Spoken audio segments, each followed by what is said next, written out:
Good morning, everyone. This is Gene, aka your favorite scarf wearing, grumpy, middle aged New York City resident, back with another video. I hope you're all well. It's a pretty nice day today. Hopefully, go out and get a little sunlight. It's almost 8 o'clock in the morning here in New York City. I do my best work around 8. But anyway, I wanted to do a video today about Canon, right? And why Canon is important. And the reason I want to do this is because there's an article on CBR. The article isn't really saying much. It's just more of, honestly, just reporting on what someone else said. So I want to read what was said, and then I want to not necessarily respond to the tweet per se, but just to the idea I think behind the tweet and what I take issue with. Grumpy Woman is complaining again, more or less. So we have this article here saying it's on CBR. I'm gonna post it in the description in the video. So it says here, Star Wars story head tells fans to chill. It's all fake anyway. Lucasfilm Story Group creative executive Matt Martin told fans to chill when it comes to Canon before declaring that it's all fake anyway.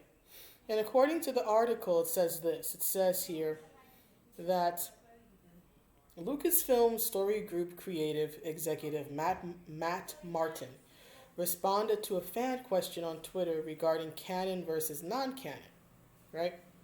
Theoretically telling all fans to chill out because it's all fake anyway, so you can choose to accept whatever part you want as part of the story. So here are Matt's actual tweets. So what he says here is, it's all fake anyway, so you can choose to accept whatever you want as part of the story. So to summarize, there is a reason why we need to keep internally. Wait, what? So to summarize, there is a reason that we need to Okay, I'm reading it wrong. So to summarize, there is a reason that we need to internally know what is and isn't canon, so we can keep our line of official storytelling as aligned as possible, but that doesn't mean fans can't individually pick and choose what they want to accept is true.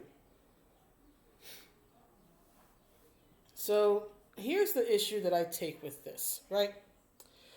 First of all, I find it incredibly disrespectful and dismissive when Matt says that it's all fake anyway. Now, do I think that he intends to be dismissive and disrespectful? No, I don't think he intends that. But to me, that's how he comes across when he basically pulls that's just like your opinion, man, type of thing.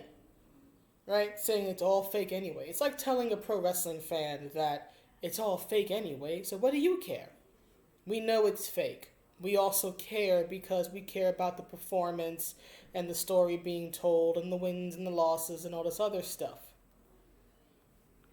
Right? We care about that. It would be like telling somebody that a video game is fake, or a comic book is fake, or a movie is fake. We know all this, number one. Number two, in my opinion, it is incredibly disrespectful and dismissive of the very real work that real people put in to make this fake thing come across as real, right? Whether it be the storyboarders, the novel writers, the comic artists, whether it be the script doctors, whether it be the people who do the storyboarding or the costuming or the art or the live action actors or the voice actors, right? All these people, depending on the medium, all these people have to come together, right, and do their individual part. All these moving parts, bring it together to create this cohesive, or at least what should hopefully be, if it turns out to be a good product, this cohesive, interesting story that for as long as you're engaged in it is indeed real to you, right? And more importantly, to evoke very real emotions out of you, right? For example, especially given that this is Star Wars, and that Clone Wars Season 7 just ended like 2 weeks ago. I probably used a lot of Star Wars references. But for example, the very real emotion that a person feels. For example, I felt, seeing uh, Ahsoka take off Rex's helmet and try to comfort him in his time of need, right? When they have to accept the fact that they have to now fight their way through, his clone brothers, her friends, right? The same men who have painted their helmets in orange and white in her honor are now trying to kill her because of the chip in their heads, and that forces them to obey Order 66, which, for those who don't know, was an execution order to kill all the Jedi and to specifically execute Ahsoka and Maul, who were not Jedi at the time. But they have to now obey this order because of a chip in their heads, right? Even Rex was compelled to obey it until circumstances in the story uh, resulted in the chip being surgically removed. Then he got his agency back. But the other clones are not so lucky. So the very real emotion that is expressed when, Ahsoka takes off his helmet and you see a tear run down his face, and this very broken, hurt expression as he looks down at his clone brothers and he realizes that I'm gonna have to kill these guys. They're going to die. And I'm the one who has to fight through them. We're the ones who have to fight through them. Or when Ahsoka tells Rex that he's a good soldier and those men are good soldiers, and that they may be willing to die because of, again, the chip in Order 66. But she isn't the one who is going to kill them, right? That brings out real emotion in you, even though it's about a fake soldier and fake clones and a fake orange girl, right? The emotion you feel when you see this and you hear this, you hear the voice work of Bradley Baker, who plays Rex in the clones, and then you hear Ashley Eckstein, who's the voice actress for Ahsoka. You hear the very real emotion in their voices that they are literally giving life to, or rather I should say using to give life to and a voice to these fake characters, right? Or later on in the story, not too far after actually, when Ahsoka and Rex have to bury the clones, right? And there's this shot of Ahsoka's face, and the poor girl looks like she's just about to break down in tears. The very real emotion you feel watching that, right? So, to me personally, when you say it's all fake anyway, right, you're insulting all the very real work that went into making this fake thing feel real, number one. So that's the first tweet, right? Now the second tweet is where he says here that there's a reason internally why they need to know what is canon and what is not, but that fans can just individually pick and choose. First of all, Matt, fans already do that. It's called headcanon. Fans already do that. But here's the thing, and this is what comes to my mind when I read this tweet. It's the issue of validity. Because here's the thing about headcanon or fan theories or anything of that sense. It's not real. It's not part of the canon until the canon confirms it. I'll give an example, although not from Star Wars, right? Naruto, right? It was headcanon for years that Naruto was the son of the fourth Hokage, right? Now, this headcanon developed because of the fact that the fourth Hokage and Naruto look so similar. So fans immediately started saying, oh, they're related in some way. Naruto is his son, or Naruto is his reincarnation, right? People started coming up with fan theories to justify this headcanon. Why did they do that? Because at this point in the story, it had not been confirmed yet who Naruto's birth parents were. So all it was headcanon. It was just fan theory. It wasn't real.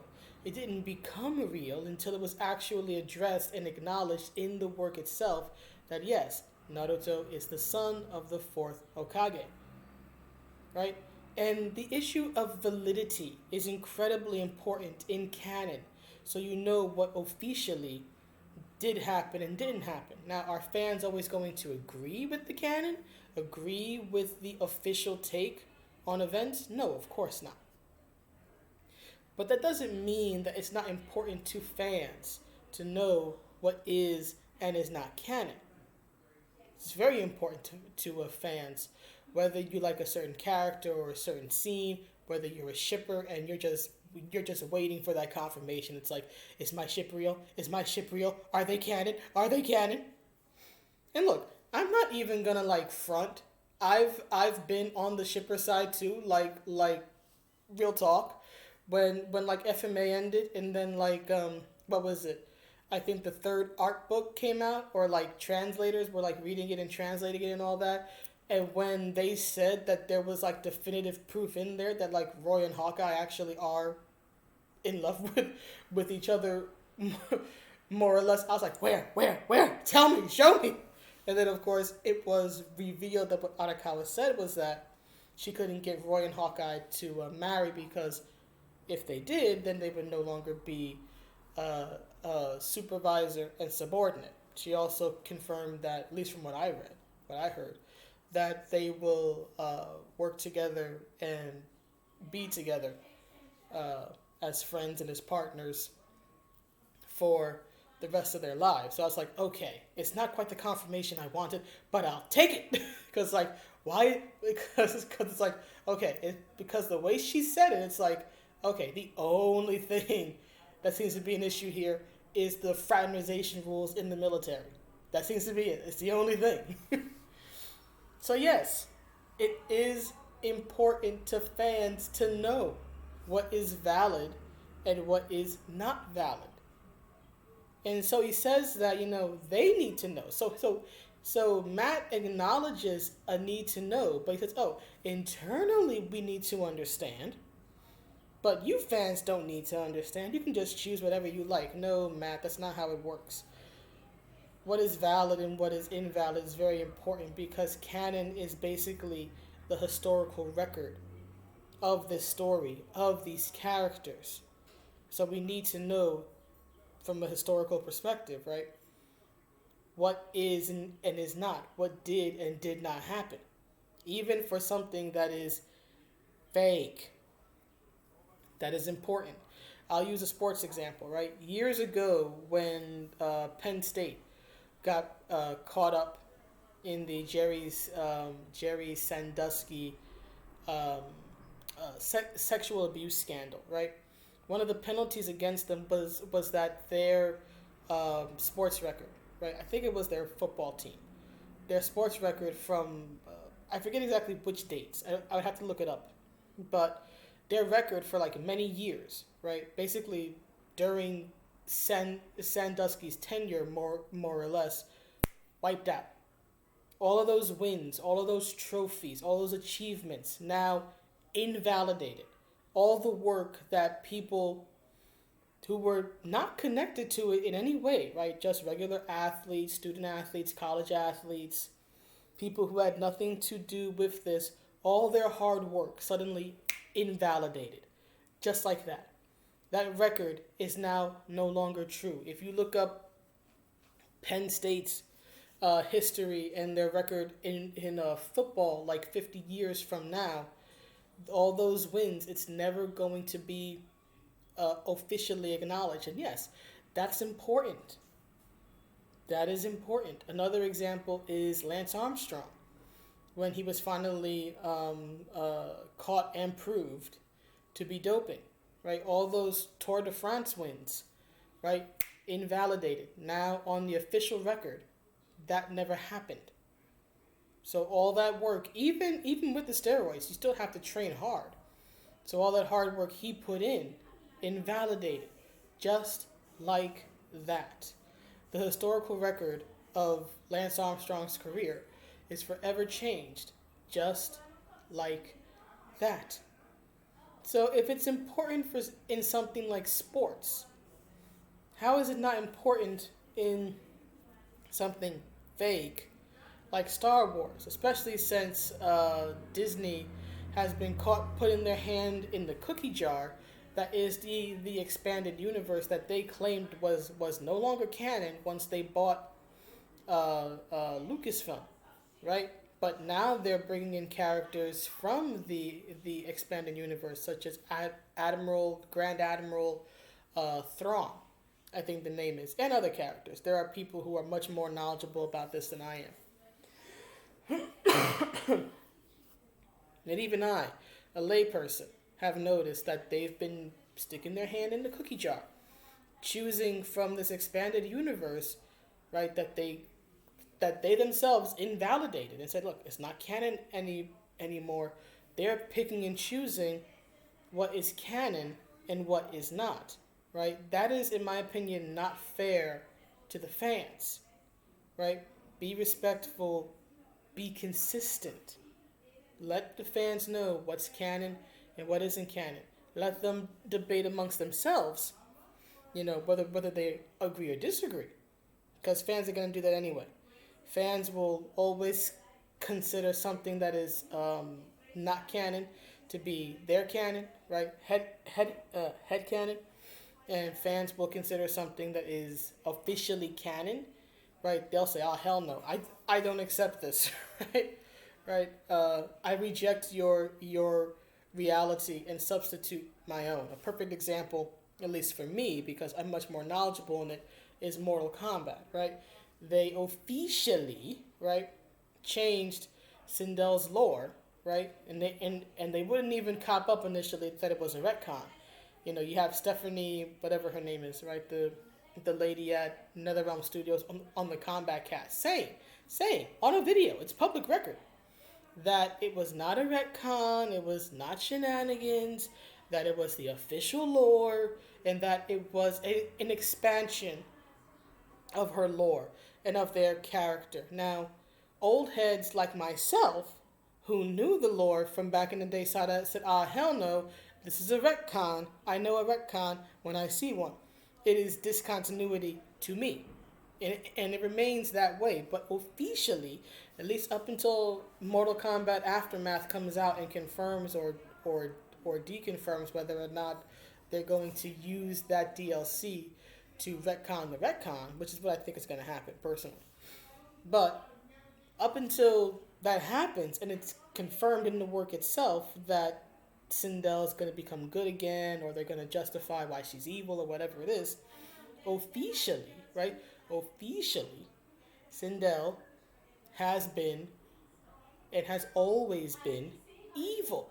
That's what they said. That's what they said. That's what the work confirms. That the story we all knew, just look at Sindel's ending, the story we all knew about Khan coming in and murdering her husband and taking everything for himself, and she was the unwilling victim in all this. According to NetherRealm now, that was all a lie. Everything you've known for 20 years is a lie. And that she really was as complicit as Shao Kahn. Right? So this is important to fans. We need to know what is and is not, so that we can understand the work and the characters and the situation and the plot and everything in that work. Now, we can agree or disagree all we want. I've made it plenty clear through many a video last year and this year that I do not like or acknowledge that Sindel retcon. But at least at the moment, I can't change the fact that in the official record, which is Mortal Kombat 11, Sindel is a thought.